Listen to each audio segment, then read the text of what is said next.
whoopsie, you caught me dancing around. Oh, hello. I'm Alex Mack, and we are doing Call Live or Call to Action Live.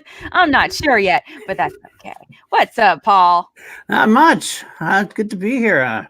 Wish Kelsey was here, but she had a little issues to deal with, so we're just going to do our best to fill in for her at this point.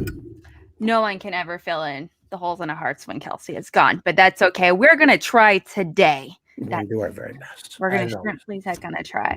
So we're going to be doing a whole bunch of stuff today. So we're going to be doing some recaps. We are going to be doing some, little theories of, coming up, and obviously some speculation, some news. So yeah, let's go ahead and get to it. Paul, what are we starting with first? Don't call it a recap. We've been here for years. If we're not calling it a recap, what are we calling it? That's I don't know. That's what I was saying. We're not calling it a recap, but that's what we do. So, because we're weird that way, I guess. I don't know. All right. Well, in that case, we're just going to be kind of going over the award show, the draft a little bit. Now, you guys all know what has gone on. You know all the factions by now. You know all the managers and drafts and everything. We're just going to recap it and be like, hey, this is cool. That one's questionable. Let's move on. Just a really quick recap. Well, why don't we just breeze through the awards real quick? There's actually a reason why I know it's a little bit late for us, but we haven't actually got a chance to sit down with any of our guys and really talk trash about it or talk smack. That's what we do. Because everyone else is horrible people. We want to let it simmer a little bit. That's all. We want to let it simmer. Faster is actually the word you're looking for. Faster. That might be it. So, all right. Well, now the awards went by. We had the Yodi Award, of course, the big retirement award. That was the one that we knew about already. Rachel Cushing, Clark Wolf, very deserving. I didn't think there was any other choice that was going to be this year after the retirement. Yeah, pretty much it was good to go. So, not much to say about that one. So, why don't we skip through the other ones? Best entrance by individual. This was a controversial one, a little bit. It's the wrong person won, but it doesn't matter. I think. Well, Sam Levine, if you haven't had a chance to watch it, please do. It's a delight. It's so much fun to watch.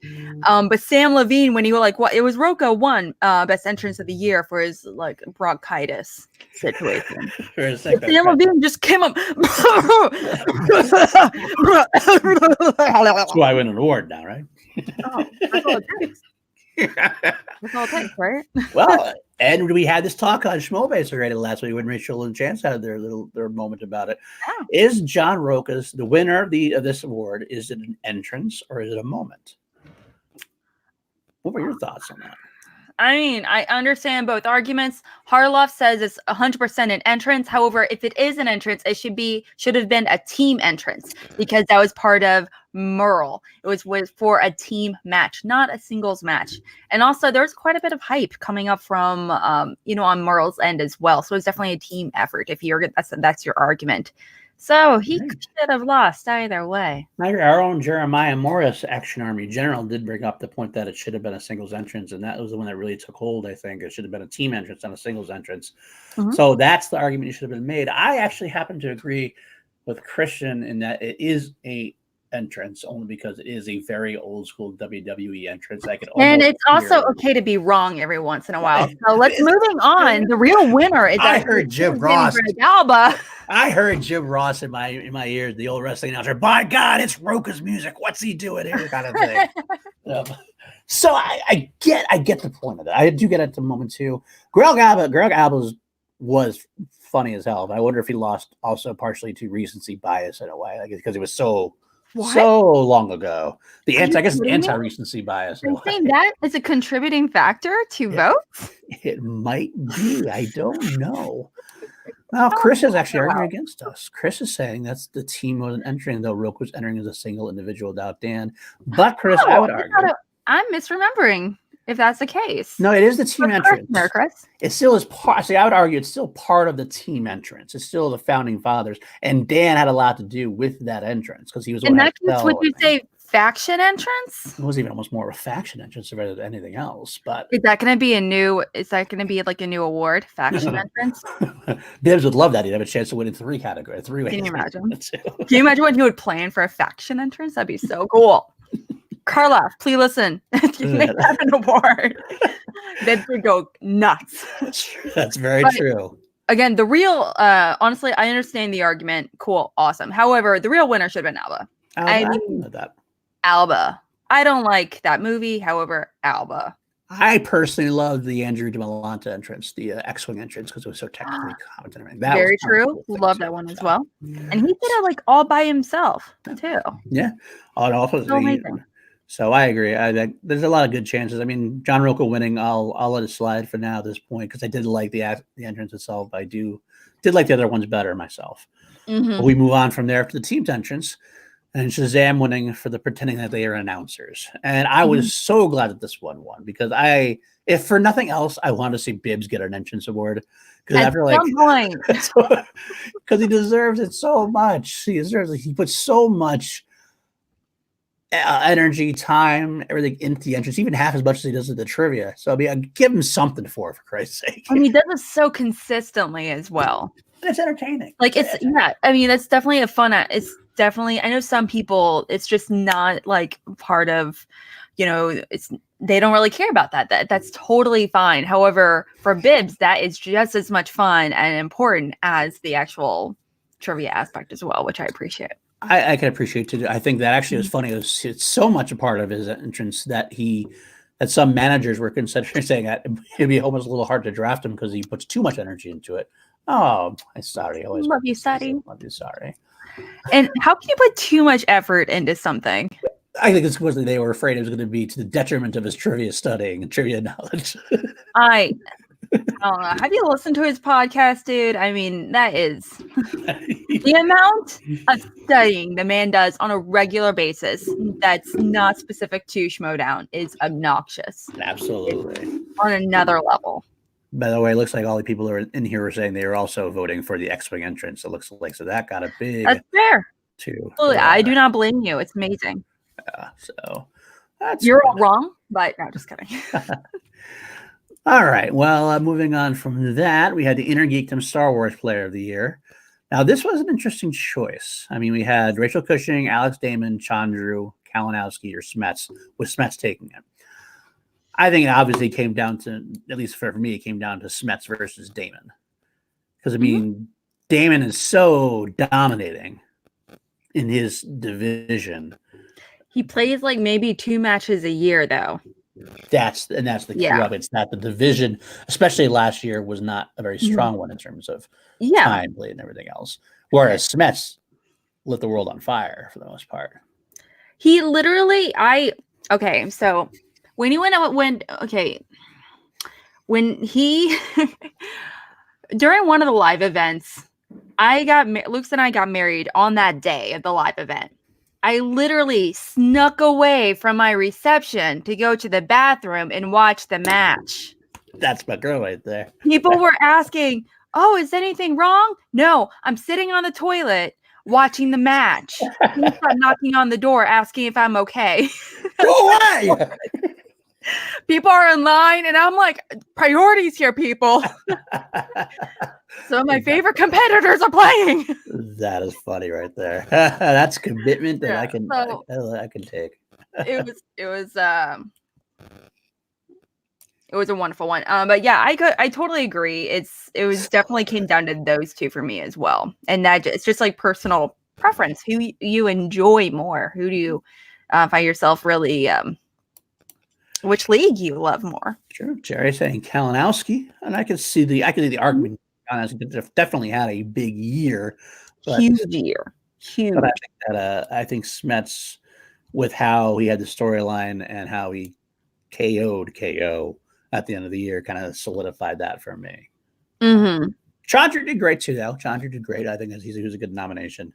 And Rachel Cushing, so she's the goat. So Chandra should have gone babyface of the year. I'm sorry, but how is he nominated for that? That should have been like Snuff. Not Snuff. Snub. Sorry, Snub. That's where that's a whole other thing.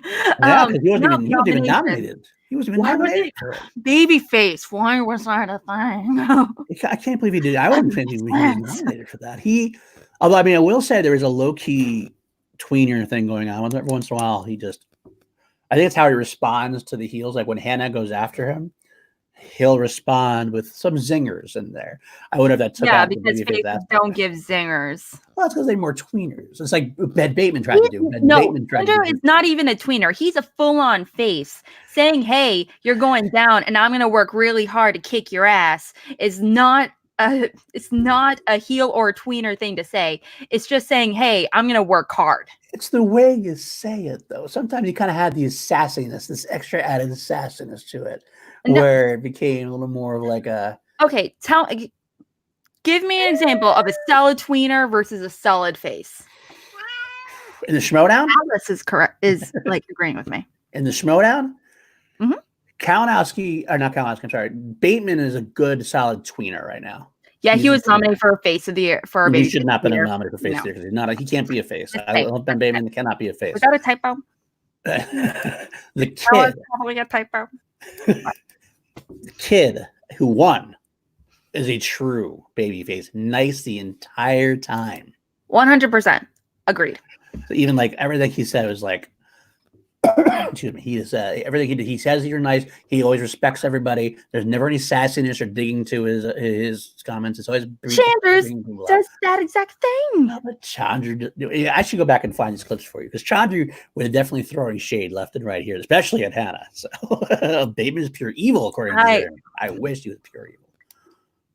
But so, what did I say? I will say that was considering that Bateman was nominated and considering that everybody else to see her other nominations were Bibiani, who Bibiani was starting to lean a twitch off the babyface line himself with some of his chaotic comments.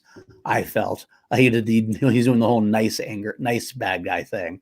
Like what? What nice bad guy? Like he would like against the family. He would make some comments about like retiring Drew or whatever. Later, I said that later on. It was just kind of like you did this and you did really well until you faced me kind of thing. It was like I can't even get. I wish I had some actual. So he's pointing out the obvious. That's what I'm hearing. So I see that you've been winning. That's fantastic. Good for you. And then you played me, and you never actually beat me. That's something I point on. See, shit talker. Lucas is right. He's a little bit of a shit talker.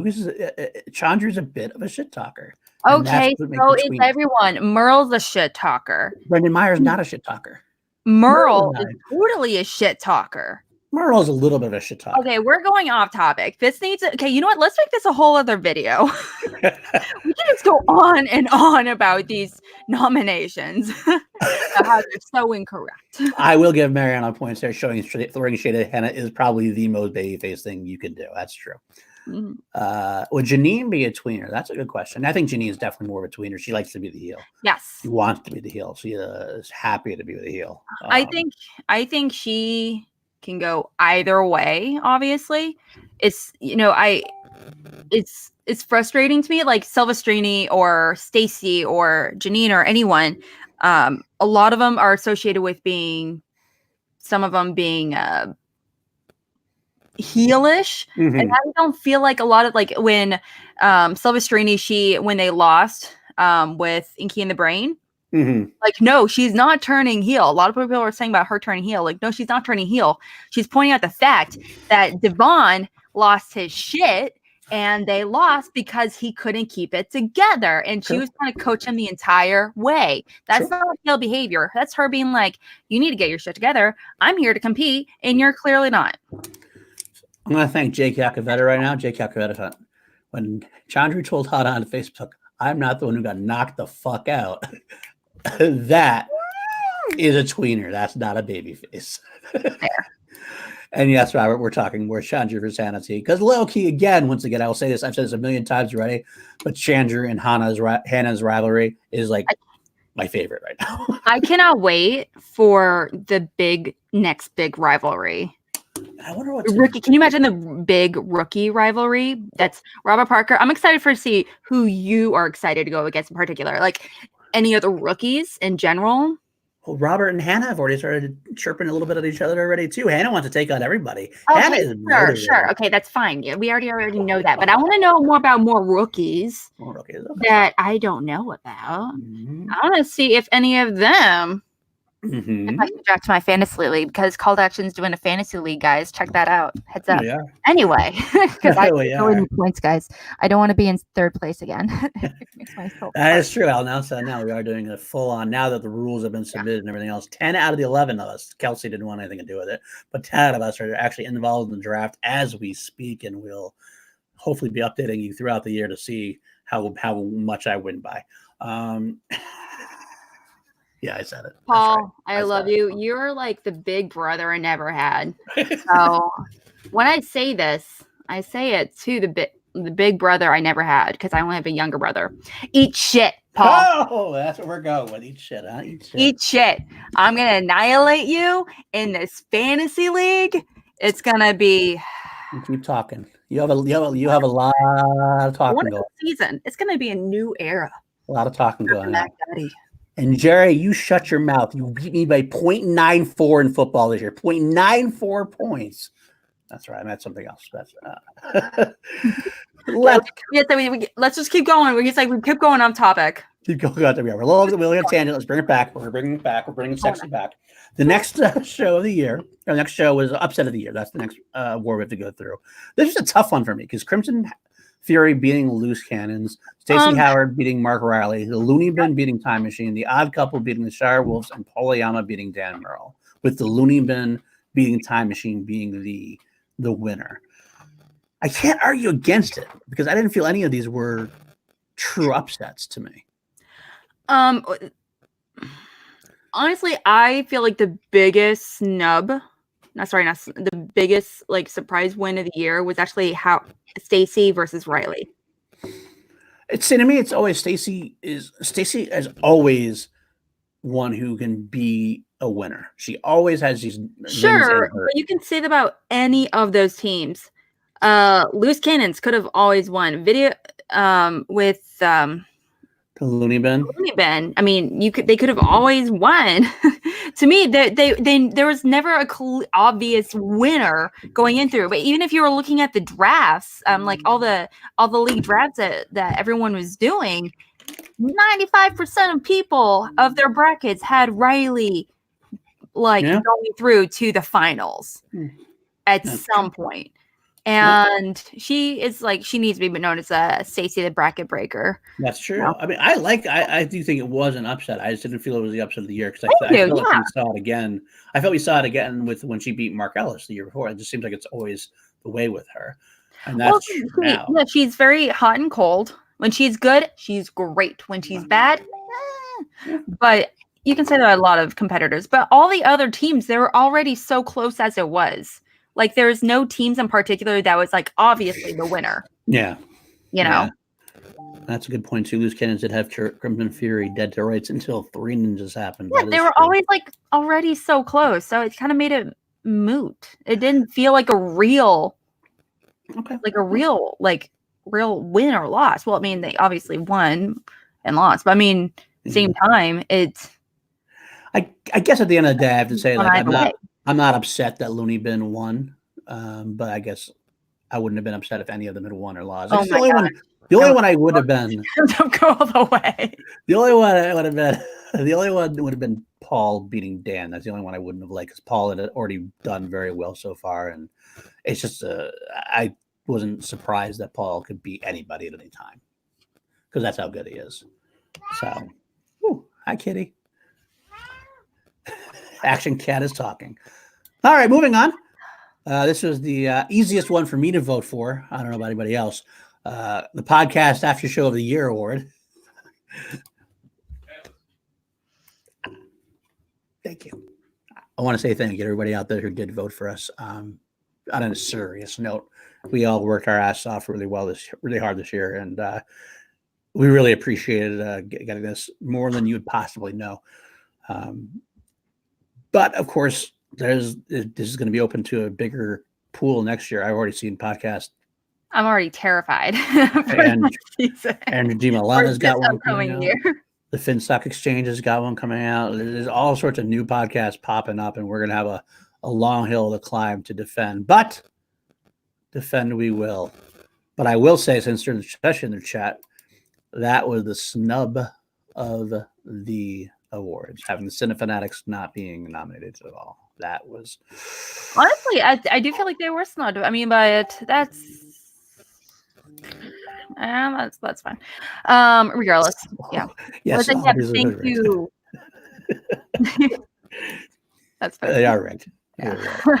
But agreed though. Thank you so much to everyone that voted and everyone that actually clicked on our podcast when they voted. We do work very hard on it very regularly, and I'm not gonna cry, sweet Jesus. I'm not gonna do it. I'm not gonna do it. Not on a Sunday. It's not gonna happen. I'm not gonna be that person. But we do work really hard, very consistently. I mean, there is it is a joke that there is quite a pool of us, but that's because each of us have our little roles, that we contribute. Not everyone is on camera all the time. But at the same time, they're contributing in a million and other ways, and they deserve as much appreciation and everything versus the few of us that are on camera. Agree, very much so. All of us. I mean, Danny Coast does a lot of work in the a lot of work. Thank you, and thank you, Jeremiah, for crying for me. I appreciate it so much. And Jeremy, no, the rundown is not allowed to be because they are the official after show of. It is the rundown award. So they're not allowed to be a part of the awards anymore. So there's that. And there's a question I actually have for next year. I don't know, not out of self-preservation, really, not just in all honesty. If some competitors have had shows now, like Janine has the Machine Mondays, and Andrew has his now Behind the Schmodown. I don't know if those are considered award eligible or not, or if they are because they're actually officially affiliated with the Schmodown. I don't know how that's going to take place or not yet. I don't know. So I mean, I'm going to support them. Oh, absolutely. I was supporting them. Regardless. I do know the Finstock Exchange podcast isn't technically sponsored by the Schmodown. So yeah, it's kind of weird. Where does that happen? Exactly. So I don't know where that line will be drawn, but competitors can still be considered. Okay. I wonder if that's still going to be the case going forward. If the rules change, we'll see. But if that's the case, it's definitely even harder next year because Machine Mondays is a great podcast. I listen to that all the time, and yeah, okay, that makes sense too. That makes absolute sense. So, all right, let's move along from that. We already know we won, and we got to be back to being future award-winning podcast again because we can't let us go down that easily. On the Finstock coming for C2A, that should be fun. I'm always waiting for that. He's actually agreed to come on our show. Perfect though. It is a little bit. Exchange. No, wait. There's the Finstock Exchange. What is the name of their podcast? I believe it's just the Finstock Exchange. That's not the name of their podcast. Is it actually the name of their podcast? That's just the faction. They're even there. If there's a corruption podcast, it should be corrupting the Corruption Incorporated or something. Yeah, or something. It's not just the faction. I agree.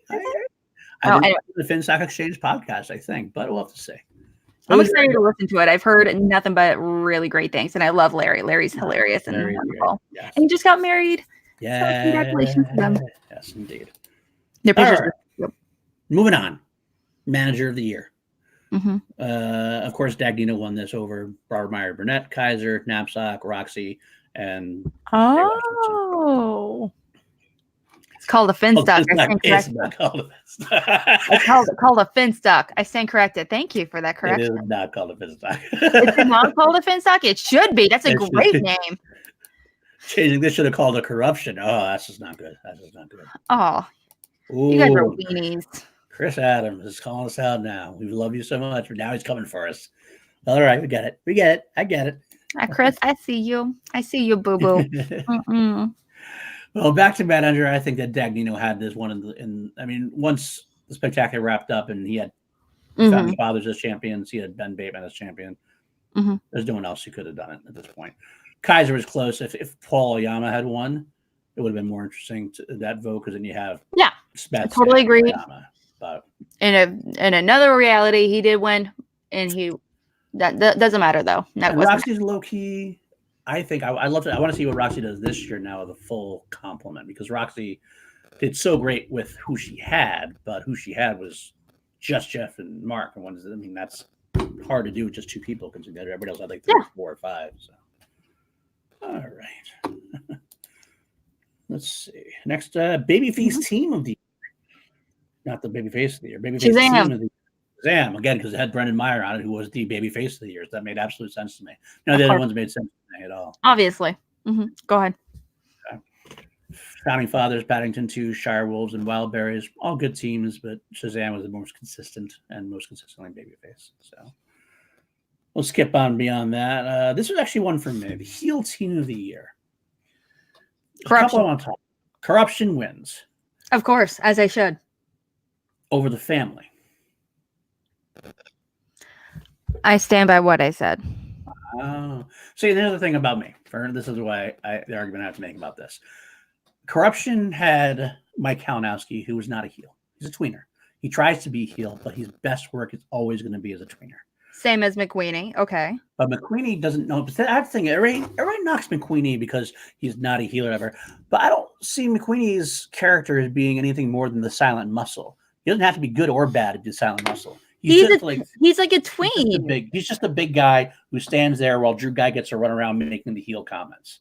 So Drew doesn't have to be as heel. It's I say if you say do you not remember last season where he's like he intimidating Thad and be like, make it happen.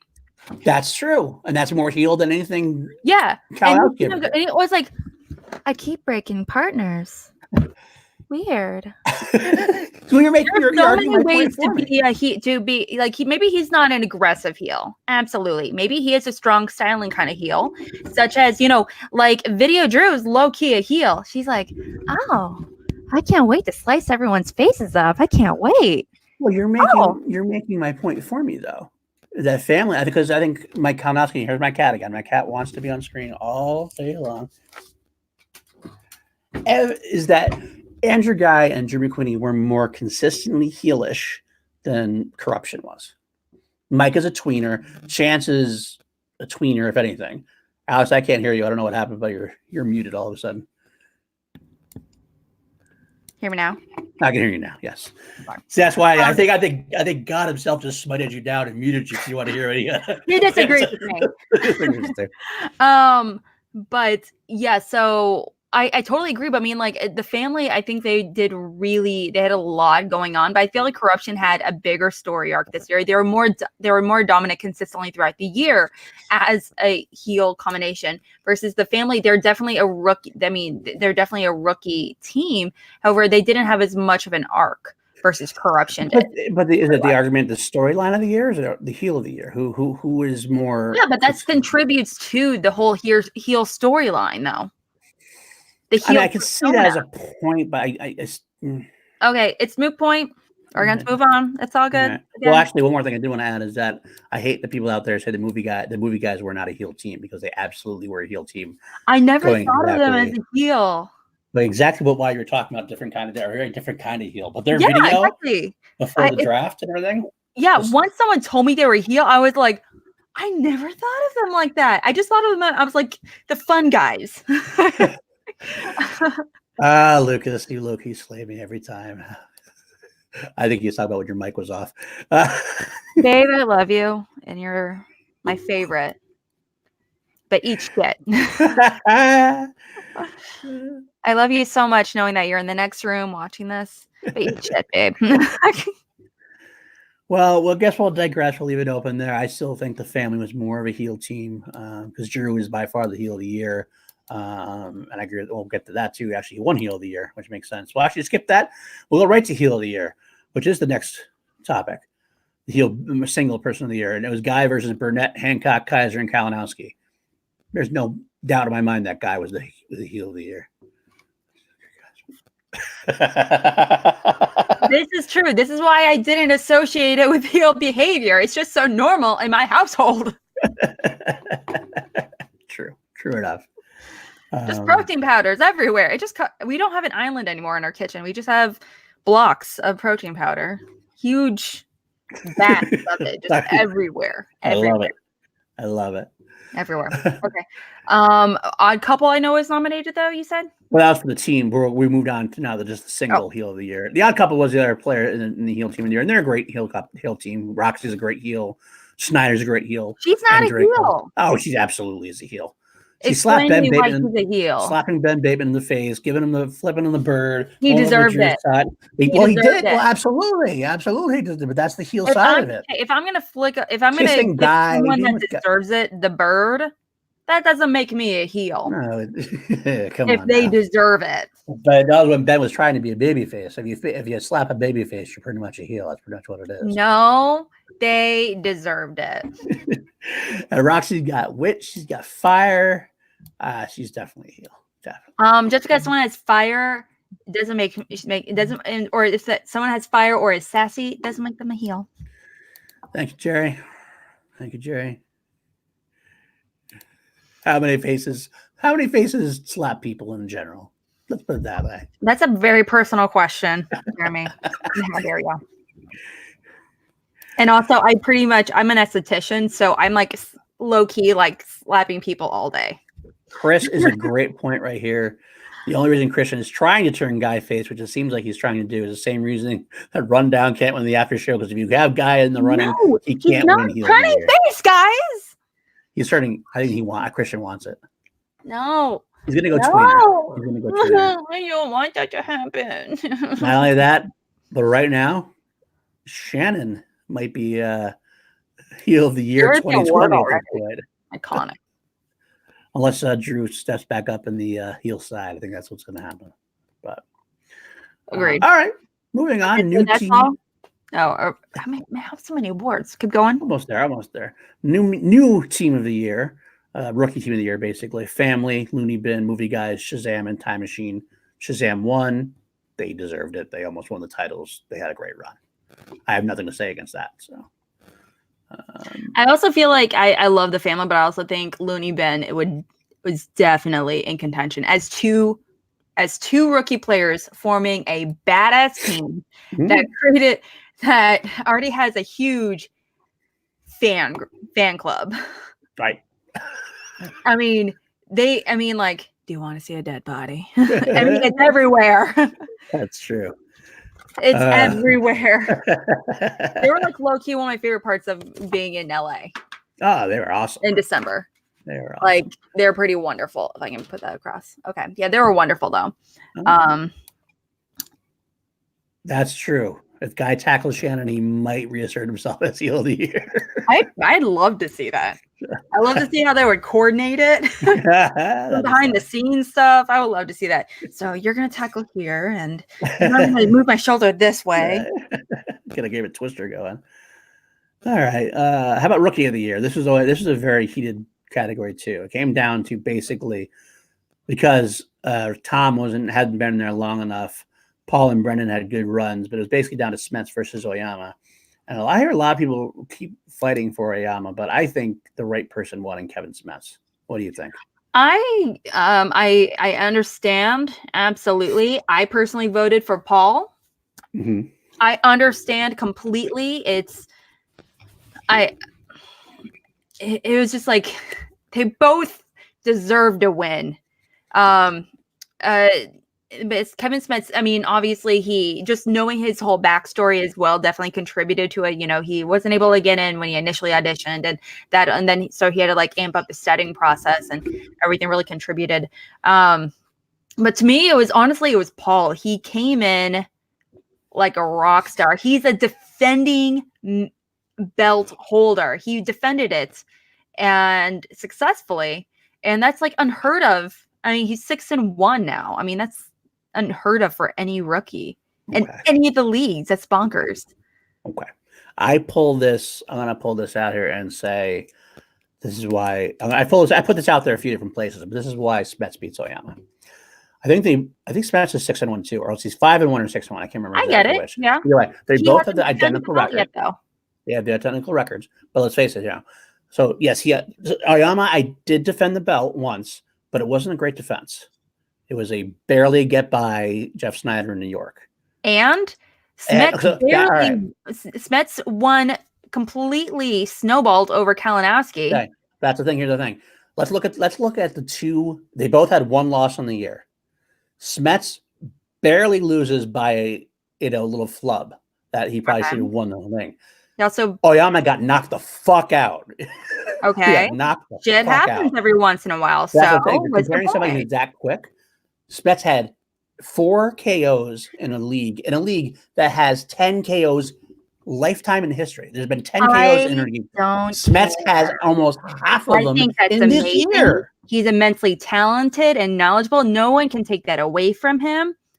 However, he didn't go up against Merle. He did not go up against Snyder. He did not defend the belt already. I'm sorry. It's just deference. That's okay. I'm okay. I love that Smets won. He deserves the win. That's who I chose personally. It's just preference at that point. I'm okay with you choosing him. It's fine. It is. And yes, Eric, winning is winning, but I mean, there's a difference between I feel like winning is.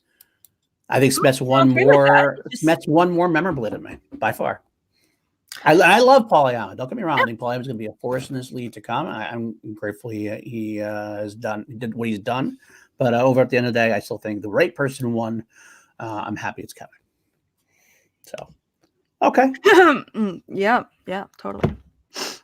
Now you're barking up a different tree. Now all of a sudden, all I'm saying is one barely lost. It doesn't. It doesn't matter, Paul. It doesn't matter. Getting knocked the fuck out at the biggest stage where your opponent in the category takes on Mike Kalinowski, who's considered one of the best Geekdom players of the year, and he knocked him the fuck out. He knocked out Kalinowski. Okay, again, it doesn't matter. If you're coming to me and says, if Oyama had knocked out Jeff Snyder or Dan Merle or something like that, Mets went up against Kalinowski as well as Cushing and Mark Knopik, all these huge previously belt holders of the IG belt, then we can talk about it. He went up against a lot of rookies, which is not to say anything bad about it. He completely slayed them all. He deserved all those wins. He deserves the belt that he has now.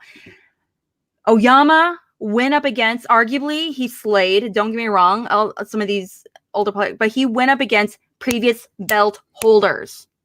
Previous in teams and singles. It's like comparing apples to oranges, man. I mean. Well, I guess we'll end with that, but the right person won. Eat it, Paul. All right. Comeback player of the year. We had Bateman, Guy, Kalinowski, Merle, and Snyder. Yep. Let's see. Bateman wins comeback player of the year. I had a little bit of a hard time with Bateman winning comeback player of the year because I don't think he ended the year that badly. He won the tag team tournament.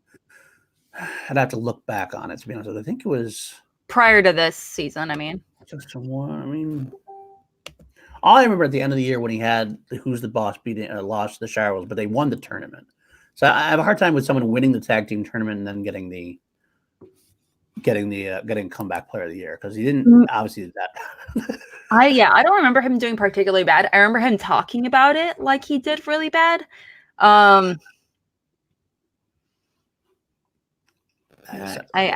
feel bad, but it's just so wishy-washy to me right now.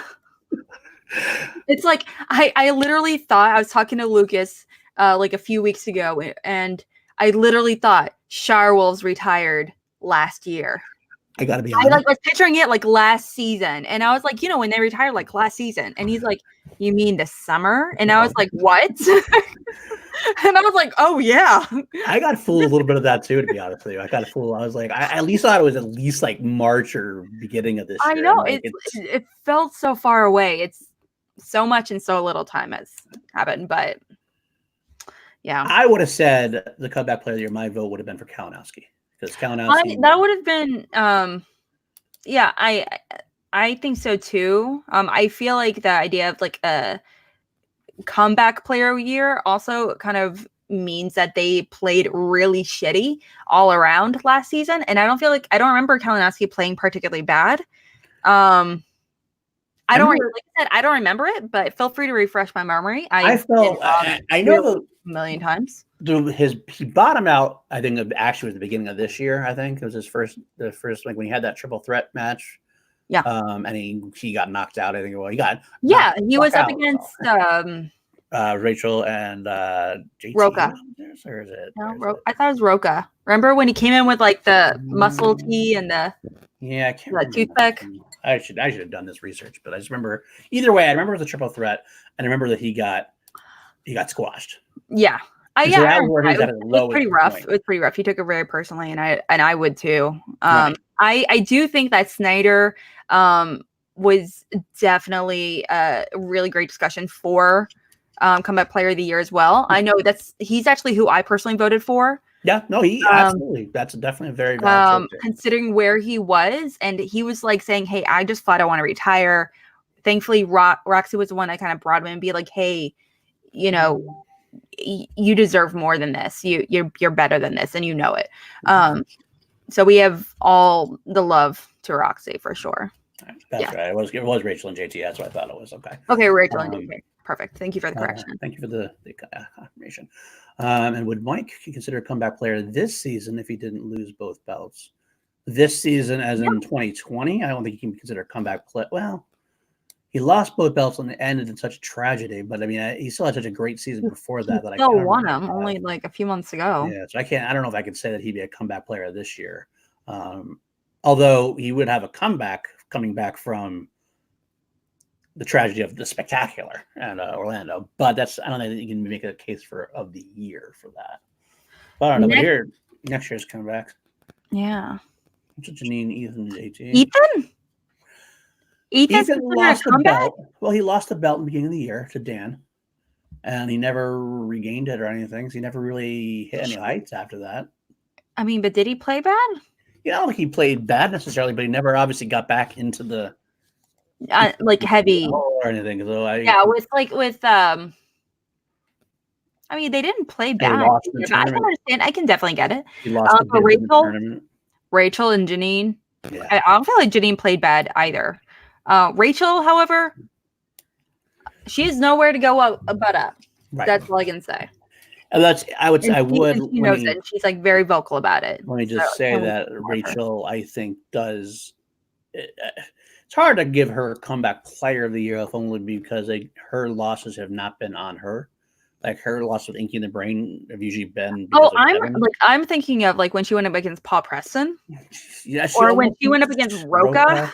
But she played well both times. She hasn't gotten results. Of all people to go up against. Yeah, exactly. Yeah, that's why I can't call her comeback because she played well against those people. But she still lost. Her record is 0-2. Yeah, no, very much so. Very much so. I guess when I think of comeback, though, I think of like that a player played horribly or played badly, couldn't get it done, and then rose. Rachel's she's kind of like on the rise still. Is what I kind of say.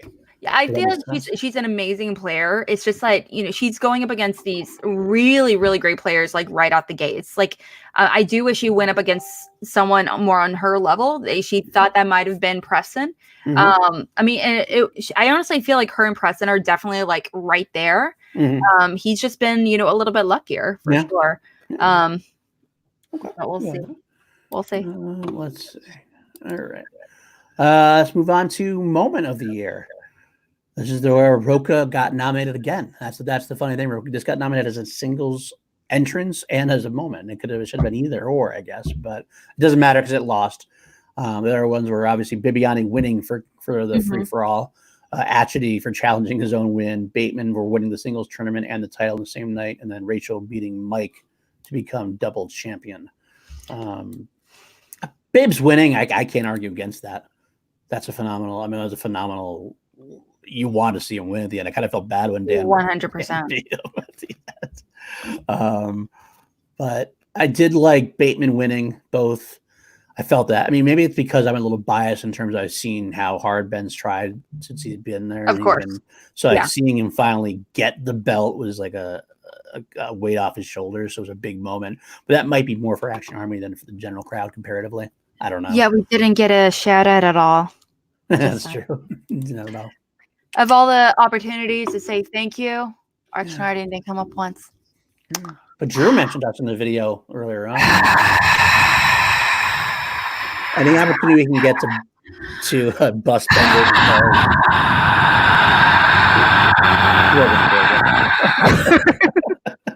I'm just gonna keep this going until Ben just pops up. If I do it long enough, he'll like pop up inevitably.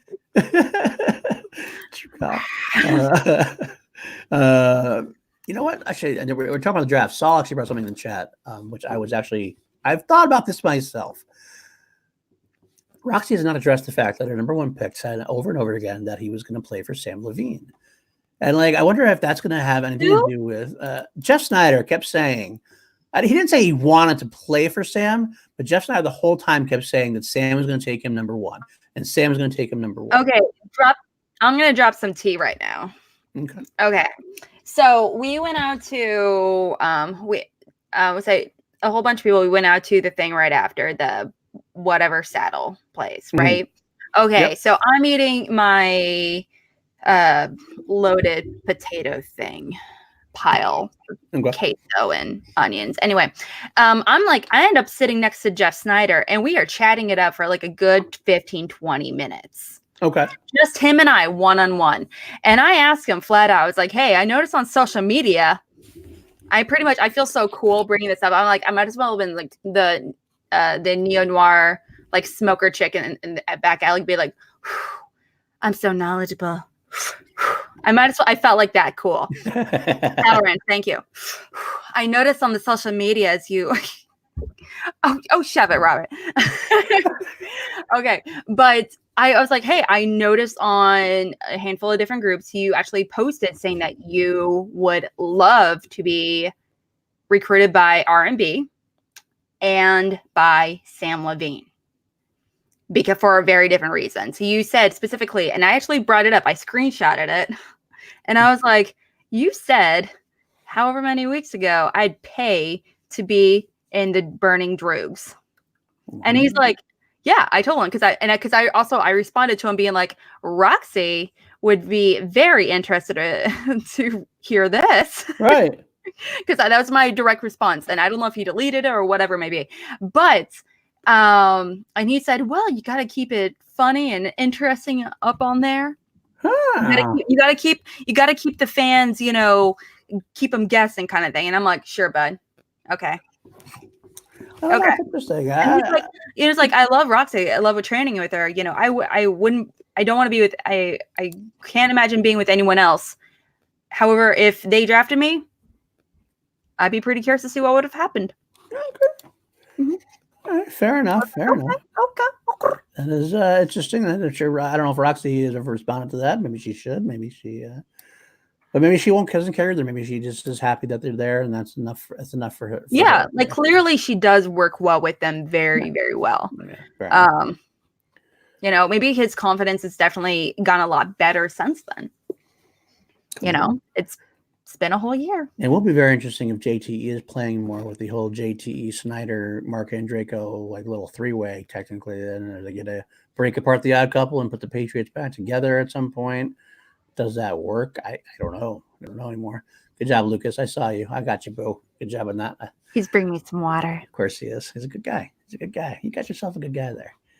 He's okay. Yeah. All right. So we got enough of that then. Let's head on to match of the year. We got Irwin versus Merle.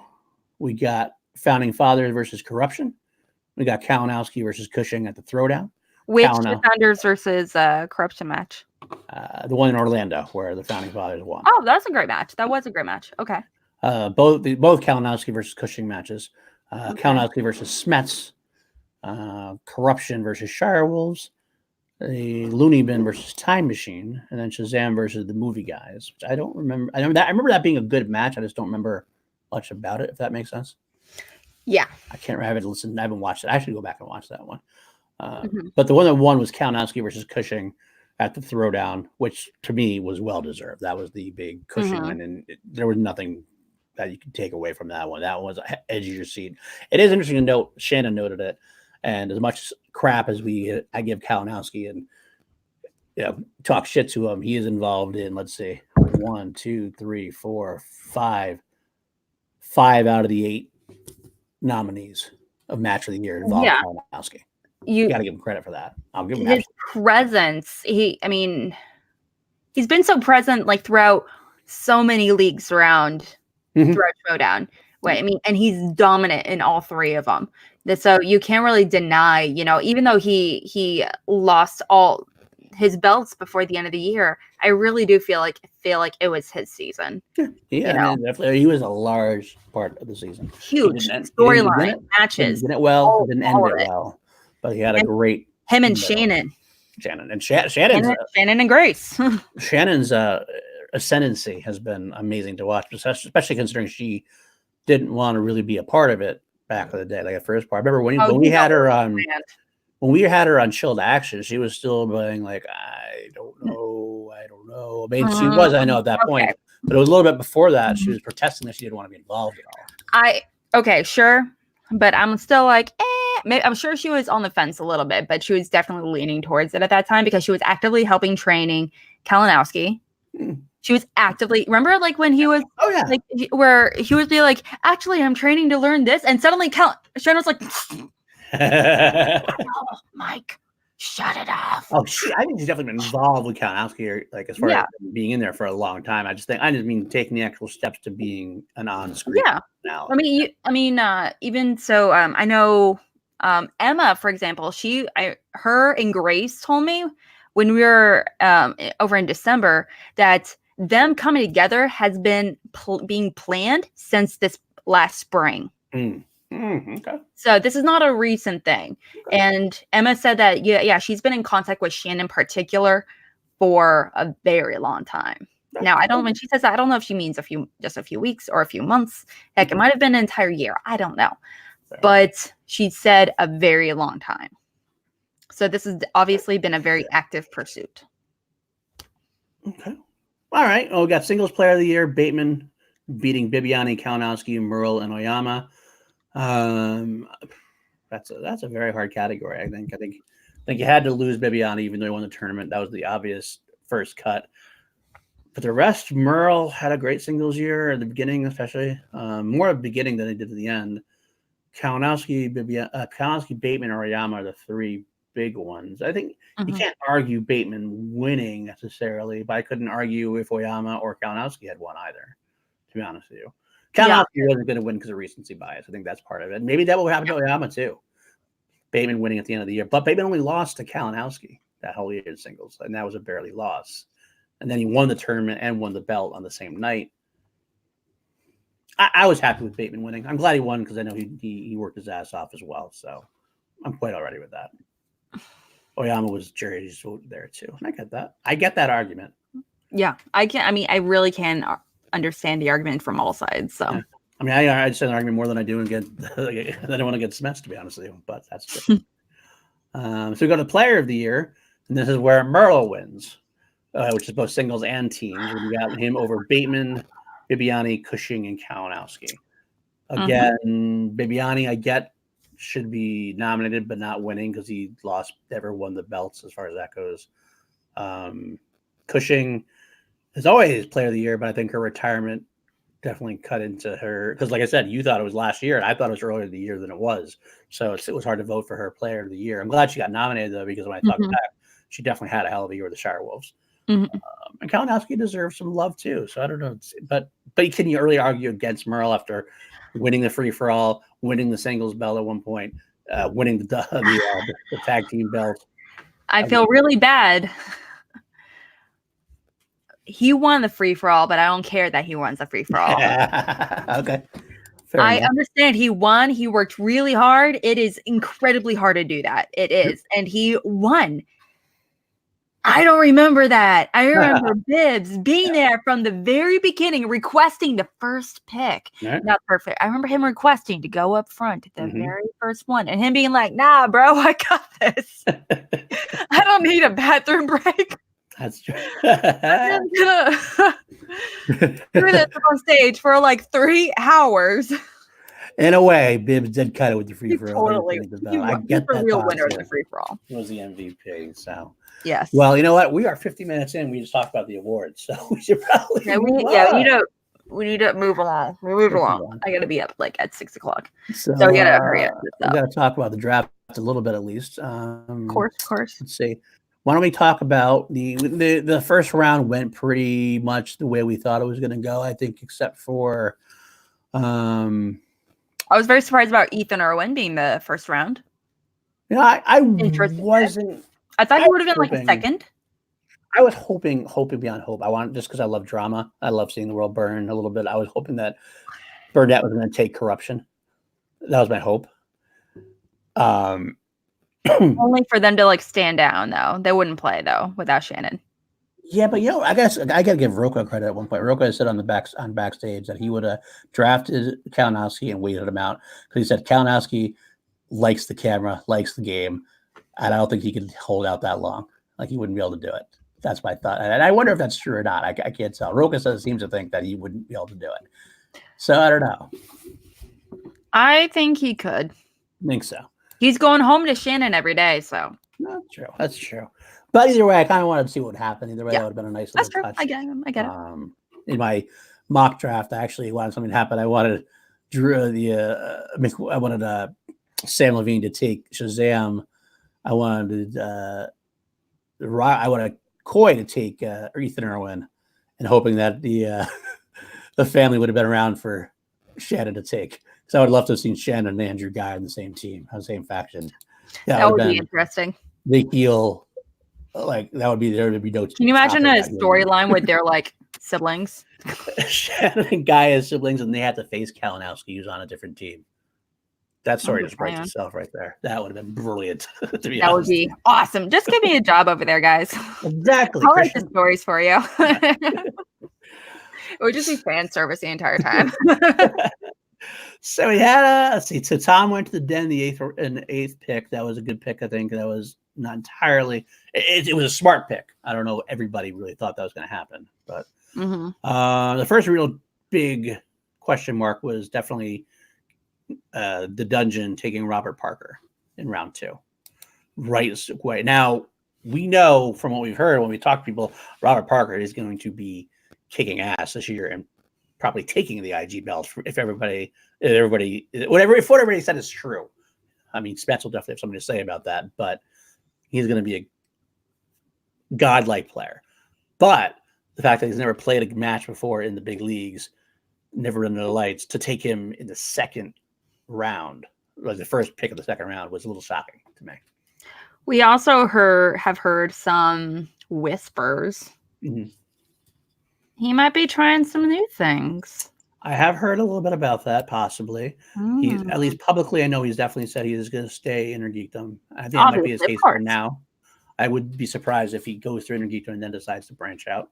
I am curious. I was a little curious to see that when Kaiser chose Robert Parker. I mean, I'm excited for him to join him. It's just that he already has IG belt holder on his team. Yeah. So it feels like the only reason why I can imagine a manager having 2 or 3 IG competitors on their team when there's so few slots and so many leagues and everything, with teams and singles and all that good stuff, is if you're not confident. Right. And I know it's just like, you know what IG teams are. It's like, IG is actually earns more points. Like Smets is going to be playing fewer matches. Mm-hmm. So I'm sure, therefore, he's going to need someone to gain those IG points in the meantime, while Smets is there at the end, at the finish line. He's definitely trying to make the corner. He's trying to corner IG, that's for sure. That was exactly. But I don't know if that's going to be the winning approach to the whole thing, to the draft. Speaking of which, I think so too. I would love to see IG teams. I think we're getting to the point where that could start becoming feasible because the league has gotten very much stronger in IG. I would love to see that. I just don't know how that would work. I just mean like they're getting to a point where they're reintroducing questions again. Yeah. And so as like someone that doesn't write questions in IG in those fandoms, I have a hard time imagining harder questions that they already do.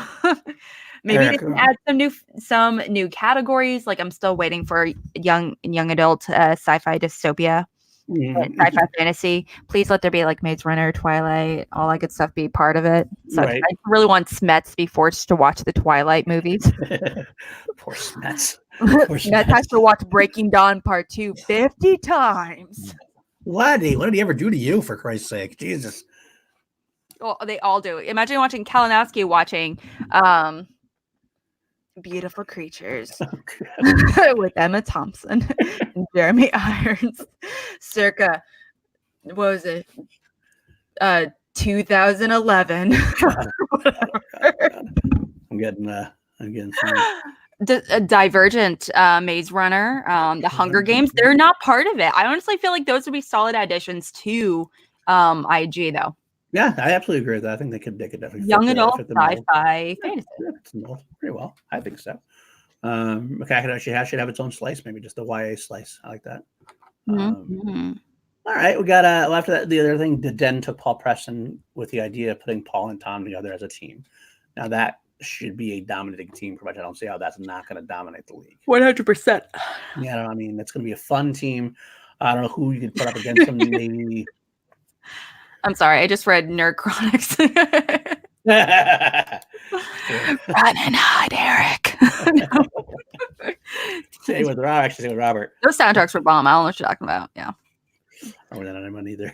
I still enjoy the first one. Anyway, but regardless. Okay, so how about are we gonna keep going through the drafts? No, okay. So Tom and Paul being a dominating team, I think that's gonna be fun. They're gonna go through it.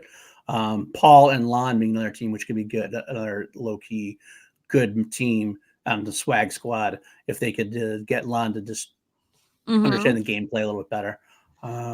Here was the big. This is the big one. The big weird choice for me was the Burning Druids in round 2 taking James White. Now, James White, I know, is a friend of some of my friends within the leagues, like Brandon Hanna's talked about him. I know Janine's talked about him. They say he's really good. I don't know anything about him. I will admit I don't watch the fan leagues. I just don't have enough time. Nothing against them. I just don't have time for it.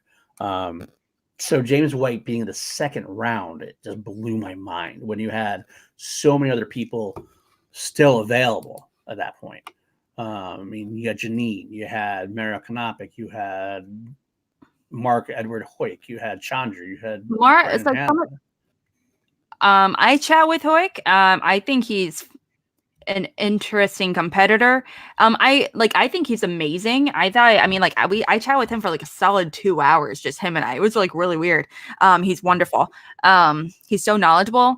A lot of the movies that he's like really knowledgeable at, it's like very hyper niche. Like I asked what slices that he would like to add, and he said, like hyper niche movies. He like mentioned like black and white German movies. Right. I was like, I don't know if that's gonna happen, man. But I would love to see it. Yeah, absolutely. But I think he does have luscious locks. The most beautiful in England. So, well, we'll move on though from James White. I mean, that's obviously the weirdest pick of the second round. Beyond that, Janine getting with the usual suspects. I love seeing Janine along with Andrew Guy. Yeah, that's great. That's a solid time Action Army.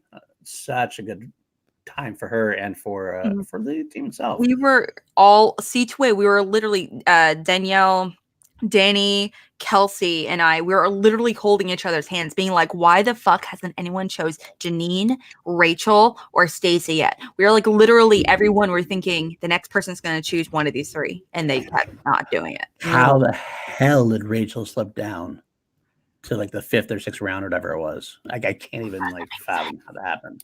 It doesn't make sense. James White went in round 2. And Rachel Silvestrini was in like round 6 or whatever it was. I don't understand that at all. Or was it round 5? Maybe round 5, but either way. I'm getting pissed just thinking about it. Don't matter. Let's move on. I agree. Let's see. Another interesting choice. That was round 2, James White. Round 3. We had round 4. Oh, let's should go over this controversy briefly. The John Roca being pissed off at the number 4th round pick. This was so avoidable. It's not even funny. I mean, Roxy came out and said The Odd Couple. I believe. I don't even know what did Sam come out and just say. He said the German Queenie. He did say that. But having picking Ben Bateman first, I mean, it meant Mark Riley going second. Then picking Dan Merle meant Roca being 4th round. When was Mark Riley picked? He had to be second because he was kept with Who's the Boss. So Yeah. so So he's Tom, not so going to Tom be in singles Dagnino, at all? he could be in singles if he wanted to. Just that Who's the Boss, when Tom Dagnino made Ben Bateman the number 1 pick, that made Mark Riley have to be the number 2 pick because Who's the Boss was a protected team. Mm-hmm. So that made Mark Riley be the number 2. Whereas John Roca, that made John Roca be number 4 because no one was going to pick John Roca over Dan Murrell. Even John Roca understood that. So Dan Murrell being number 3 meant that John Roca was number 4. It doesn't matter really. And in the grand scheme of things, it doesn't matter because all 4 were staying with the Horsemen. And Tom Dagnino probably could have just got up and said, I'm taking Who's the Boss and Founding Fathers, and then that's it. And then he'd be done. Wouldn't have to worry about it. But John Roca took it as a big disrespect. He's not a 4th-round player. He wanted the Founding Fathers to be picked first, and then Who's the Boss, so that John Roca would have been a 2nd-round pick. Instead of but it doesn't matter. It's a respect thing to John. I understand he felt disrespected by it, but to me, I say you got to pick Bateman first. Anyway, you always respect the singles belt. You got to respect the singles belt. That's what no matter who it is. Currently a belt holder. You can't have a belt holder on the floor for long. Right. And the argument is the Founding Fathers did have the belts too as a tag team, but I still got to say that have the belt. No, they do. They do. They are the current champions. Oh yeah, you're right. Of course, yeah. But I mean, but even so, it's like the WWE. Usually, you close WrestleMania with the singles championship more often than not because that's the prestige belt. So I understand why Dagnino did, but he at least should have given him a heads up because I mean that's definitely a prickly situation waiting to happen. I don't think anyone expected him to have that reaction though. But I don't think anyone did either. But maybe we should have because John Roca he's a very prideful man. He has an issue with respect. He that's true. Are you serious? That's a nose. We have definitely buried the hatchet with John Roca. I've actually been helping him out on his streams and modding some of his streams as well with Jake Acavetta, a couple other people, and it's been great. I mean, Roca's been great, but he definitely. So I nothing bad to say about him, but he definitely has a lot of pride. That's what I will say. I don't feel like it's just that. It's just more like he knows his worth. Right. And you can't deny that. He's been in singles teams. He's been belt holders in both leagues. He's going to be potentially going into IG and Star Wars. Mm-hmm. Okay, yep. Star Wars definitely. Okay, scratch that. I don't know about IG. Star Wars definitely. Right. So I understand the anger a little bit, but I'm surprised someone else didn't want to snatch him up. They probably maybe not recognize it. Well, he couldn't snatch Roca up, but you're saying he couldn't because he was protected also. I mean, okay. They were protected. I mean, because basically it was weird. It was the weirdest situation in the draft because technically speaking, if you kept a protected team or singles, you had to pick them as your first pick. But because Dagnino had 2 such situations, they had to stretch that out to round 3 and 4. Yeah. So, but either way, it's all water under the bridge, and now he don't matter. It don't matter. Went off, and he made up with Dagnino. He's okay now, but we'll have to find out. We'll have to see what they have to say moving forward. It just makes me wonder if there's going to be a running issue going forward. If they're going to have to watch the little footsteps around each other and make sure everybody's kept happy and respected, because you got a lot of healthy ego on that team. So. There's a lot of winners on that team. You can't deny that. Yeah. There's a reason for that ego. Absolutely. So, I mean, guys, come on. So that's why. I agree with me, right? I mean, there's a reason why they're prideful. I mean, I would be too if I was on that league. If I had several belts, if I had won 5 years in a row, after show of the year. You'd be sure as fuck I'd be yelling at everyone, being like, I'm better than you. You know what? You like that. In a competition, you like that anyway, because you like the fire. Yeah. Maybe that lights a fire under his ass, and he really has the best thing in years. So that could happen. But it's funny, though, every year he has an even bigger fire under his belt. Yeah, that's true. Under his belly, or whatever the saying is. Under his ass. I don't know what the saying is. Fire in the belly, fire under your ass. Whatever, maybe. So. Okay, we can. Michael Samblis, a friend of the show, former Calls to Action person. Can we talk about how Coy has 4 possible paths to a belt within the first couple of months of the season? Coy had a great draft. Coy. Oh, he had an awesome draft. Everything I will say about Coy is that I have not heard. Everybody's had complaints about every drafter. They didn't do everything right. Burnett did this. everybody had a choice. In fact, I had not heard one negative thing about Koi's draft. He was very smart with his draft picks. Right, absolutely. But you got the Shazam. They could be a tag team belt. Do it. You're gonna get drunk real quick, Jeremy. Real quick. Yeah, so they have Bibiani has a chance to get a singles belt. He has a chance to get a tag team belt anytime. Brandon Meyer has a chance for a singles belt. Brandon Meyer has a chance to get a tag team belt. Who else is on Koi? Koi has Mara Kanapik, who is a threat in the Intergeekdom League. I still am holding off that she has kind of been passed by. She didn't have the same stats that some of the other players had. She's running a little bit on reputation right now. I want to see what she does against this current crop of like Smets, the higher octane Kyle Nowski and the Parkers coming in the world. So I would see, but it is definitely still a definite chance for a belt. So I mean, Koi did a hell of a job. I do feel like, yeah, I think I think everyone honestly knows all the draft. You guys all know the draft, right? I mean, you guys know who Shannon picked and Winston picked and all these really great teams. What I think actually the Adams brothers actually mentioned it. What are some competitors are you surprised that weren't picked? Besides Cinefanatics.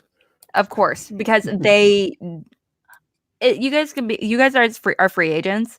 I'm so excited to see you guys inevitably play in the Shimoda in the season. It's going to happen at some point. It's just a matter of time. I know that. Absolutely. It's just good juju going out there for you guys. But yeah, it's not to mention how aggressive they've been showing their knowledge. You know, someone's going to pick them up at some point. Someone's going to lose. Therefore, they're going to be picking up the pieces. Late to the party. Robert from Late to the Party was not picked at all. Yeah. That's something. Sabina. Oh, Sabina. I forgot about Sabina. Yeah. Wait. Was Video Drew picked? Yes. Burnett took her. Oh, yeah. I forgot about that. In the 5th round, I believe it was. Burnett actually, for all the talk about Burnett having no idea what he was doing, he actually had a solid enough draft. Yeah. He's got a little bit of a weird mixing of parties. He's got to work out how to do, but he got Irwin. He got Seibold, who's I always say just needs a little bit of luck. He's had a lot of bad luck. Even with both his teams, he's those high scoring losers. Basically, he's got scoring like 30 points and losing each time. Yeah, so he's like Hewitt and Rachel. Yeah, exactly. It would be interesting to see Whitney up against Rachel. I don't want either one of them to lose, though. Like, I genuinely would feel bad if either one of them lose, right? Because they would have to like consider retirement if they lose, or if they're at 0-3. That's true. We also got Burnett also has Alonzo Giralde, who was a good. If he's playing, he would be the top of the guy. He was drafted. Yeah, Alonzo was drafted by Burnett. And he's got a good. I think Alonzo and. I mean, who wasn't drafted? Who are you surprised was not drafted? Was Scott Mance drafted? Mance wasn't drafted. Jeremy's saying he was, but I don't think I didn't hear who he was drafted by text. I don't know who he was drafted by, though. What? I don't remember seeing him in any of the rosters. If you know, Jeremy, if you can figure that out, let me know, because I don't remember seeing Mance ever getting picked. So I don't know about that one. As far as anybody else goes, I'm not sure. Yeah, who was he drafted? I mean, which faction was he drafted to? I'm kind of curious. I just don't want to look at my phone for 5 minutes. David Moore, absolutely. Navarro. I don't know if Navarro wants to continue playing. That's what I'm kind of curious about. Yeah, that's true. I kind of felt like he didn't want to. Inman wasn't drafted. I think Inman was going to play there. He moved. He said he didn't want. He just doesn't have the time. He was going to be doing it at the very beginning of the Euros, I think last year. Yeah. But he ended up getting some really big jobs last minute where it just. Inman was writing questions, and he started writing questions too at one point. I know that much. So that's pretty awesome. Now, Mark Donica's another guy who doesn't live around the area anymore, but I think that's another person. If he might play when they come to Tampa or come to Atlanta, I heard that's a possibility. Because Donica's a good guy too. I like Donica. I kind of miss him. Oh yeah, did he move to? I think it was Atlanta. I want to say, but I'm not. I thought it was New Orleans. Sure. It could be. It very well could be. It was further enough away that Yeah. Regardless, it's all good. Eric Goldman, Keaton Marcy. Was Keaton Marcy not drafted? She was not drafted. That kind of surprises me a little bit. She wasn't. I mean, she's not a great competitor. She hasn't done very well yet, but I thought she could at some point. I mean, she has potential. Considering some of the people who got picked over, like you're talking about, what was it, like 150 people? She's at like, I think she's at like 1 and 2 or something like that. 1 and 2 or like 1 and 3 or something. Mm-hmm. Yeah. Yeah, Donick is an old school team action supporter because he also used to engineer for the Action Movie Anatomy. One of the best runs of Action Movie Anatomy was when he was engineering. Mark Bernardin, but he wasn't playing according to Christian. I would say Kevin because of Kevin Smith. But either way. All right. Well, that's such a good question. Scale of 1 to 10, how badly does Andrew Guy destroy RMV on Saturday? Can't imagine the theater if Burnett somehow pulls it off. Can you imagine? Andrew Guy is going to destroy Maya Burnett. I will not hear anything else besides that. I legitimately feel bad for RMB. I think he's immensely talented. I think RMB is so wonderful. I've chatted with him a handful of times. Yeah, I love RMB. He's fantastic. It's just... You know what I love about RMB? Spectacular. Competed, really. Spectacular. We yelled at it we had this big yelling confrontation. He's on the stage, he's trying to shut us down, we're shutting him up. But afterwards, like best of friends with us, he totally got what we were doing and like was laughing about it. He's too, like, hey guys, they got up. Good job. It was so good. So. They were like, I was so surprised. He knew my name when I greeted him in LA. Yeah, that's he actually remembered my name, and I was like, that's awesome. He's like, hey, Alex.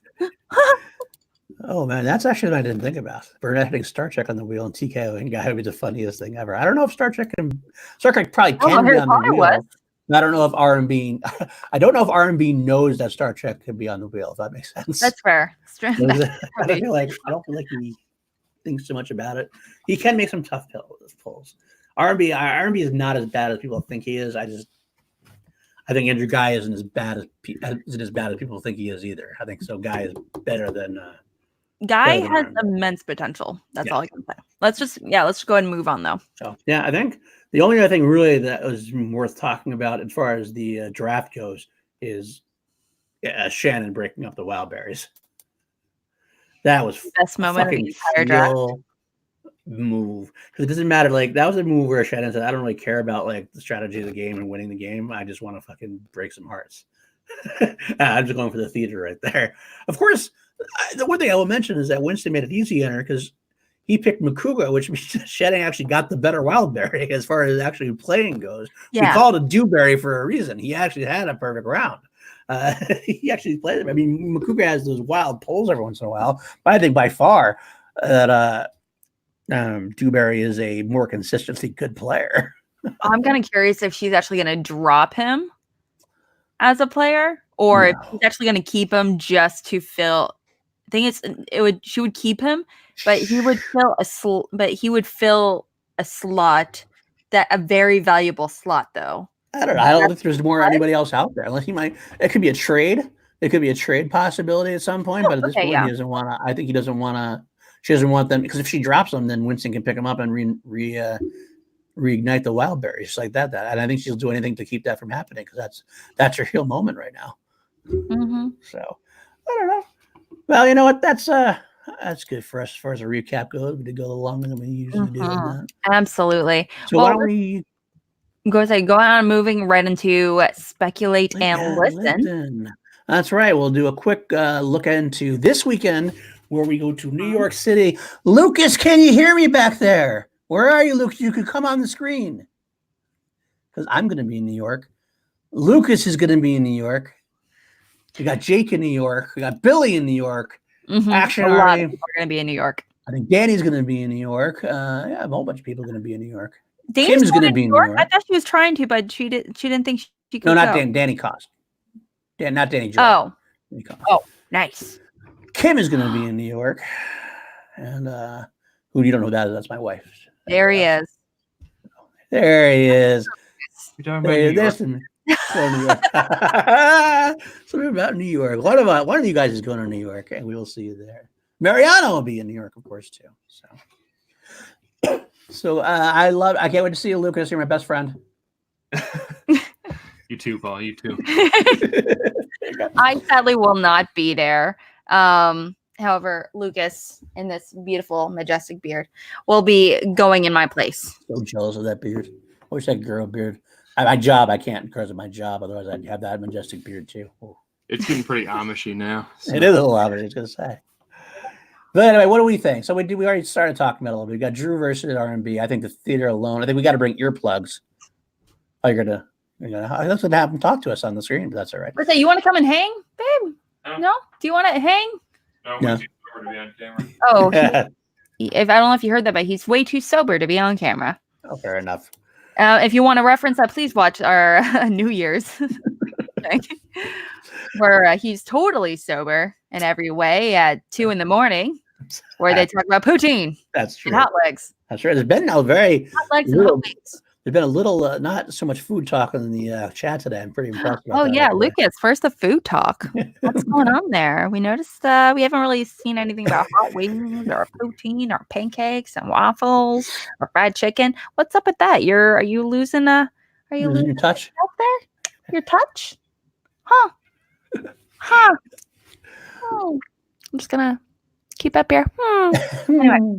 Well, we're gonna have a. Anyway, we're going to have to bring some earplugs for that match because Guy vs. R&B might be the loudest match in the history. Absolutely. It's going to be so much fun. I'm so jealous you guys are going to have experienced that. But yeah, McQueen. So McQueenie. Not McQueenie. Sorry. It's Shazam pretty much. We got Merle versus Shazam. Versus Brandon Meyer and Bibiani. That is a fun match. I do know that it was supposed to be Bibbs versus Paul-Yama at one point for the number 1 contendership, but due to scheduling or whatever, Paul didn't make it. So that's what they turned into Bibbs versus Merle versus the Kid. Now, this is going to be a fun match. First of all, Bibbs versus the Kid is always fun to see, that idea of that. But you throw Merle in there. I don't know who's going to win. I have no idea who's going to win at this point. I feel like Bibbs wants it. I feel like the Kid is the one who's not quite there yet, but it's a good test for him to see where he can be. He lost to Bateman pretty bad at the singles round tournament, and I'm really excited to see him at another live event. He was in not New York, but we saw his first live event, and he did very well. I mean, he did have just a few mess-ups, but he did exceptional for his first live match as a rookie. And he the lights didn't get to him, the stage didn't get to him. I'm not surprised considering his theater background, but it's still really hard. Where's the question? Maybe I haven't paid attention. Is this like a 3-round match or is it a 5-round match? It's a 3-round. They said Harloff said during Sen Live that he would make it a 5-person match if he could, if enough people were able to come, but that's just not the case. No, I mean a 5-round match. I guess with the speed round. 5-round match. I haven't heard either way. I don't know. Usually, every once in a while, I know that the first round matches, contender matches, as like the 5-rounders, but I always associate championship matches with 5-round matches. But I would love end of the tournament. The end of the ultimate tournament. Exactly. That's why I'm kind of iffy on it. But I just really want to see Brandon Meyer making love to the. But either way, I gotta say, at the end of the day, though, one of the facts is that Dan Merle has yet to lose a live event. He has not lost at a live event. Yeah, there's clearly a pattern. So if I had to pick right now. So it's funny, because I see the same thing. Lucas says, should it be a 5-rounder, I think, whereas Eric comes right after and goes, it should be a 3-round match. I don't know, either way, which is hasn't been really announced. That kind of excited to see it either way. Yeah, either way. He says tournament matches at the front. That makes sense. And that could absolutely be the case. I'm just so used to seeing the tournament matches recently. That's why maybe I've got that in my head. But either way, Nerd Cry, okay. Lucas, Nerd Cry. Probably. Eric is associated. Eric does. I can't wait to see more and more of Eric's. He has a little bit of pull, right? He's just a little involved. He's not too invested, right? Exactly. Okay, Chris is all saying 3-rounder, so I'll go with that. We'll go with 3-rounder. I'm going to pick. Who do you got? We already said who we got. Guy over Burnett. So who do we have in the other match? Then who do you have in the 3-round and the 3-way? Bibbs. You have Bibbs. My money is on Bibbs. I really do. I think my gut tells me he's going to walk away with he's going to have a belt at some point this season. I really do. Whether it's be the beginning of the year or at the end of the season, I don't know. But that's just my gut. He was so close.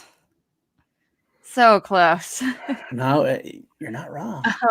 And he was very vocal about it. And he's like, well, this sucks. When he lost the matches in December. However, he was just like, I'm coming for you. He was very vocal. He's like, I'm so hungry for this. So in his own way. Okay. So you're going Bibbs. Okay. I think I have to. I hear what you're saying.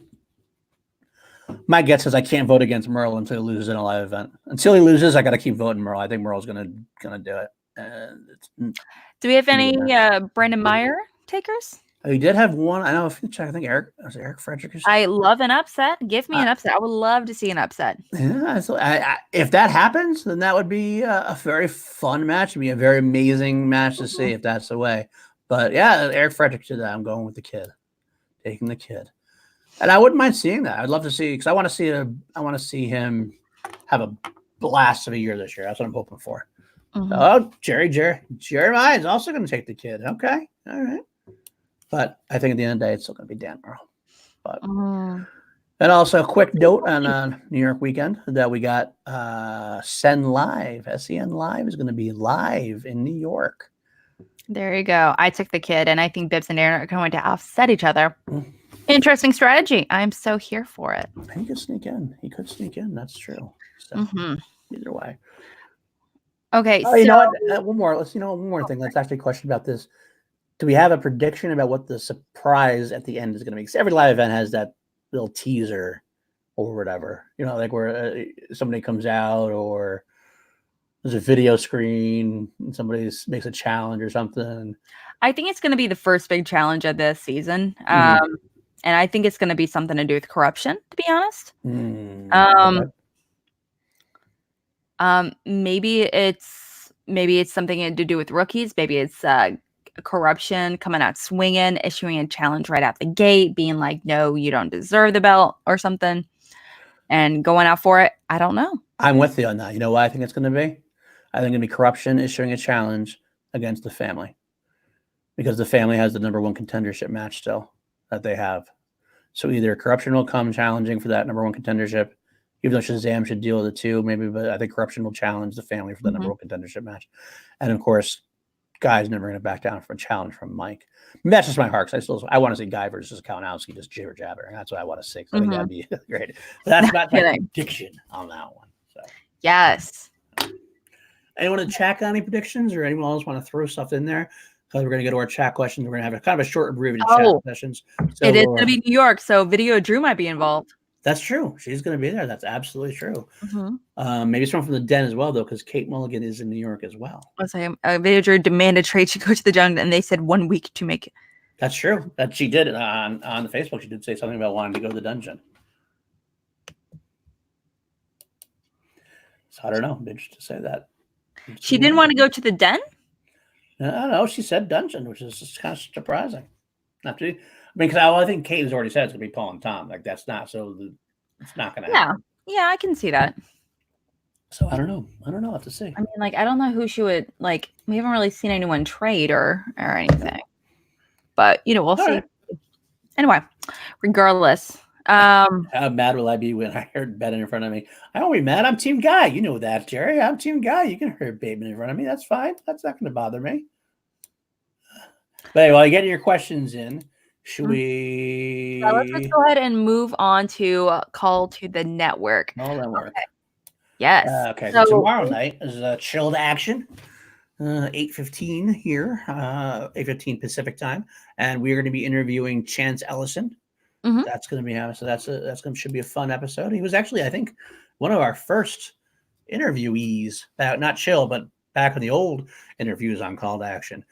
So it'll be good to see what he's been up to since then as far as interaction with the group. And Schmobait winner.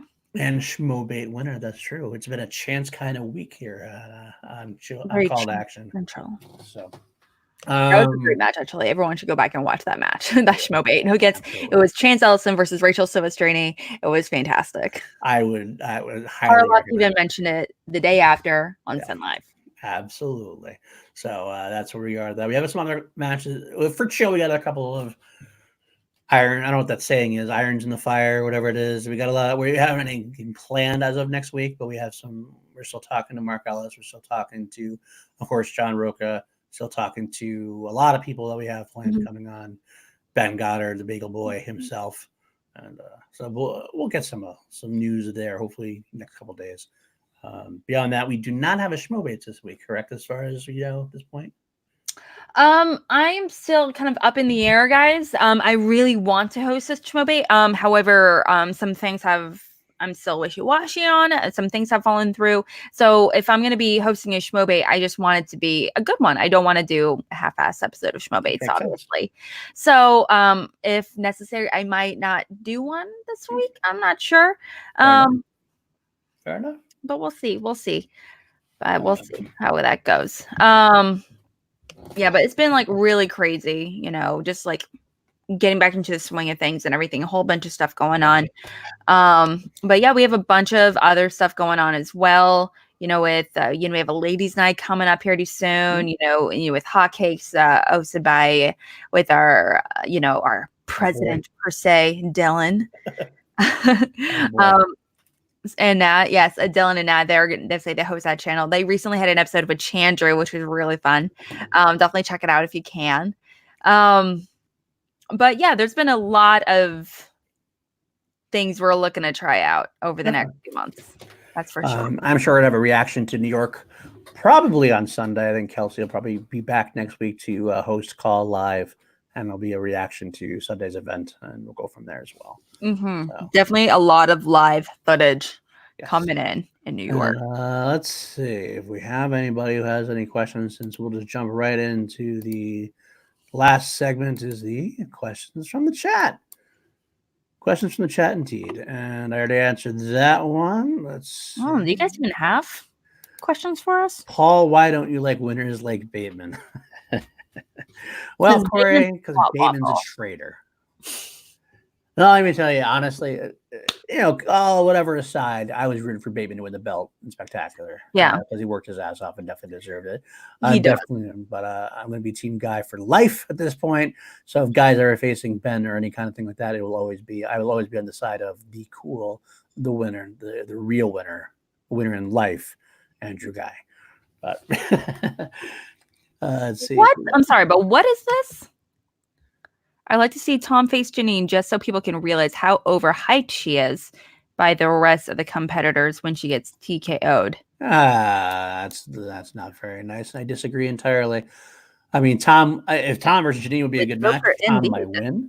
But I think Janine is not overhyped at all. No, she's wonderful. She's immensely talented, and people are sleeping on her. That's a fact. Well, I don't even think they're sleeping on her now. I think she's finally getting the proper rating she deserves. That's what I mean. She wasn't drafted like third round. That's what I mean. Yeah, absolutely. Eric, what competitors do you want to see go head to head, not in a championship match? That is a great question. Holy cannoli, that's a great question, Eric. I do want to see Hannah versus Chandru in a rematch, and that won't be for the belt yet for IG. Of course, yeah. I would like to see. I would actually love to see Paul Preston versus Tom. That's as one of those to bring up as well. I'd love to see those before they become teammates. I would love to see them actually go against each other though, as well. That's what I'm saying. I'd like to see them as well. Not just teams. Let's see. I really can't wait for Robert Parker's first match. I haven't seen any of his fan league stuff, so I'm excited just to see what the hype is all about with him. Jesse White as well. I want to see Nerdcrotic in his first match, whoever he's going to face. I really want to see what Eric's got. I don't know. Annihilate. And let's see who else. Anybody else out there? I would love to see Janine versus Rachel. I think that'd be a fun match to see. I'd love both of them. I wouldn't know who to root for because I love them both dearly. Oh, I guess I gotta lean towards Rachel. She's my live event wife, so I gotta lean towards her. But barely, because I love Janine as well. But that'd be a fun match as well. How dare you? Lucas is actually Paul's live event wife. Okay. Sure. He can be my live event husband. I'm not gonna do it that way, so we're good that way. Or vice versa. Actually, Paul is actually Lucas's live event wife. Let's see. Oh, I just got a question in there. Let's see. Before I just scrolled past it.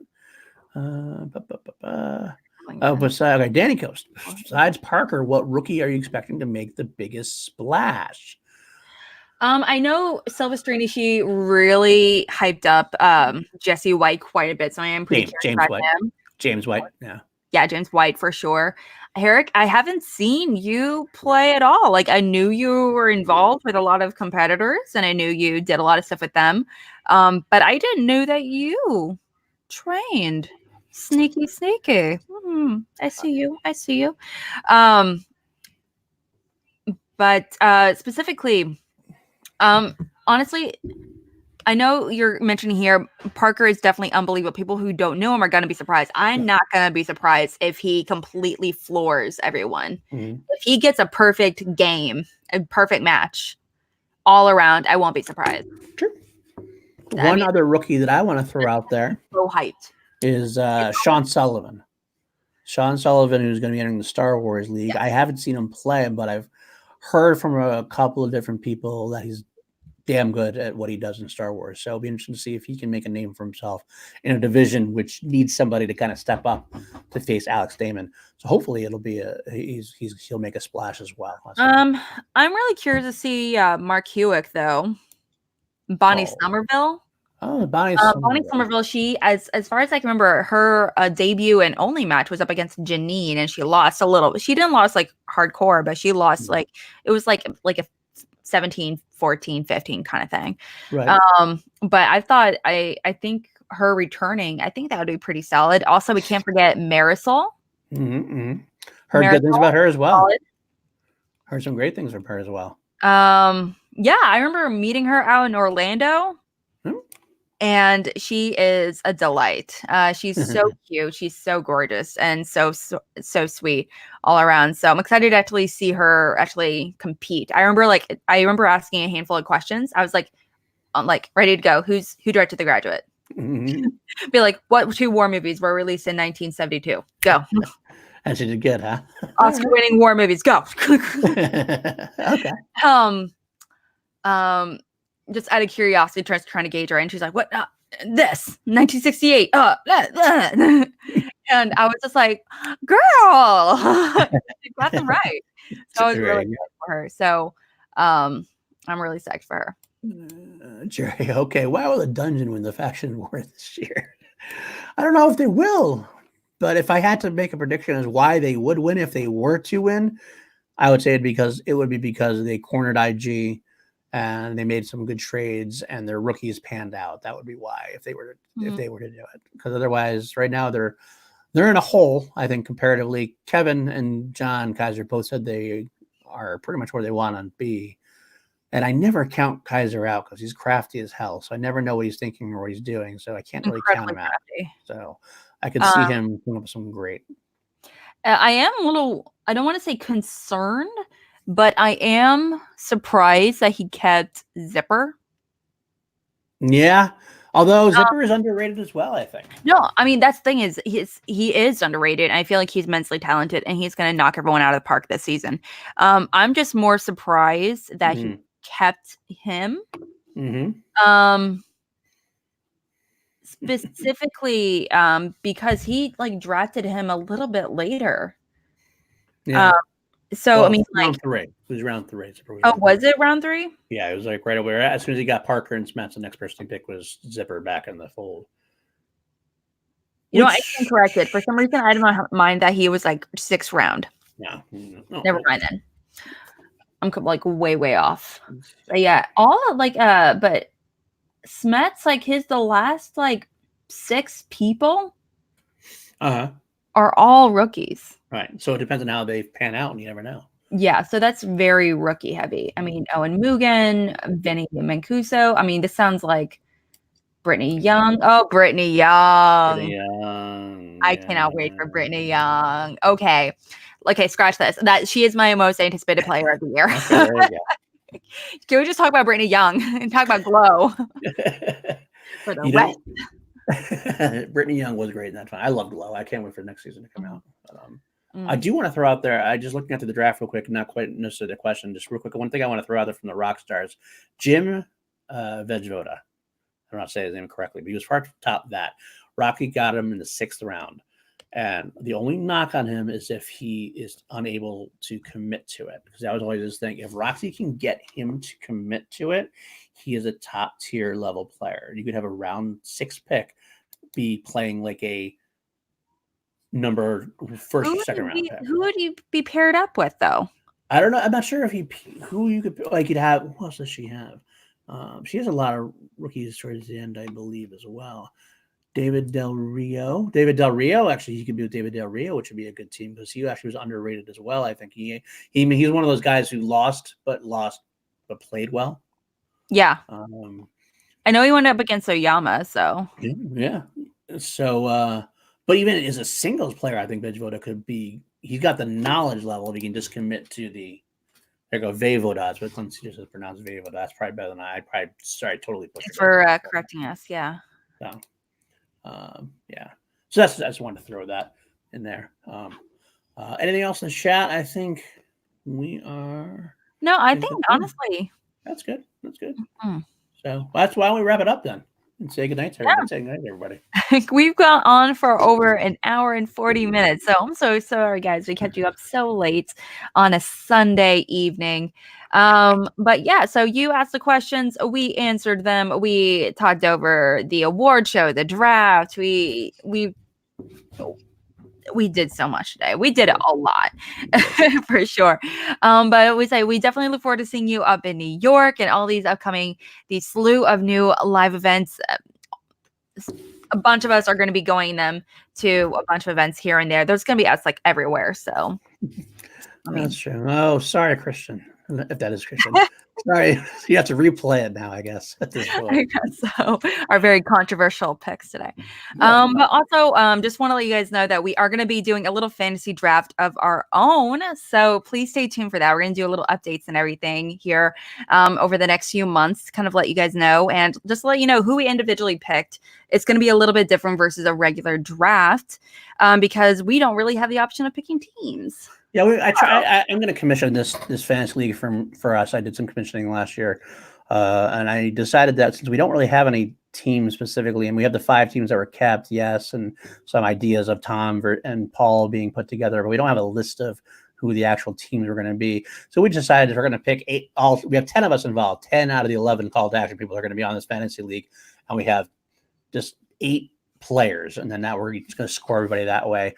I came up with a scoring system. We each get our points and if you're a team player, you get like half the team points, things like that. We'll go into it eventually. Hopefully it'll keep us up to date on how I kick ass in fantasy, and we'll beat everybody like I always do every year. Okay, that's cute, Paul.